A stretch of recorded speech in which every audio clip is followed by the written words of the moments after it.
રાજસ્થાનના દોસામાં એક બાળક બોરવેલમાં પડ્યો. છેલ્લા 2 દિવસથી રેસ્ક્યુ ઓપરેશન ચાલુ છે બાળકને બચાવવા માટેનું, જેમાં એનડીઆરએફ, એસડીઆરએફ સહિત સ્થાનિક વહીવટી ટીમો તૈનાત છે. કેમેરામાં બાળકની કોઈ હલચલ નથી જોવા મળી રહી.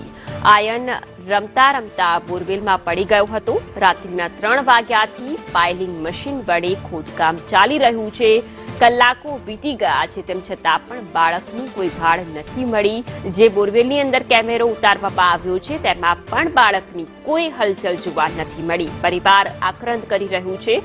એનડીઆરએફ, એસડીઆરએફ સહિત સ્થાનિક વહીવટી તંત્ર પણ ખડે પગે છે. બાળકને બહાર કાઢવા માટે ખોદકામ પણ ચાલુ છે, તેમ છતાં પણ હજુ સુધી બાળકની કોઈ ભાળ નથી મળી.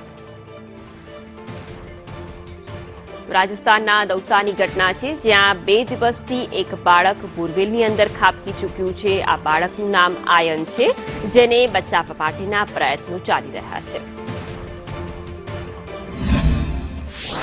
जो ये पाइलिंग मशीन है, इसने अभी जो है 35 मीटर तक गड्ढा कर दिया है. इसमें हमको 47-48 मीटर की रिक्वायरमेंट है. तो ये अगले जो है 2 घंटे में जो है कंप्लीट खुदाई कर देगी. और साथ ही जो है इसके बाद केसिंग होगी. और केसिंग के बाद फिर जो है हॉरिजॉन्टल अप्रोच करेंगे. तो उसमें जो समय लगेगा उसके लिए बाकी सब टीम लगी हुई है और लगातार काम जारी है.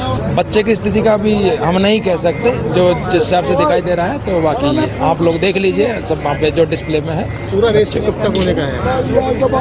कोशिश करेंगे कि जो है आज ये रेस्क्यू कंप्लीट हो जाए.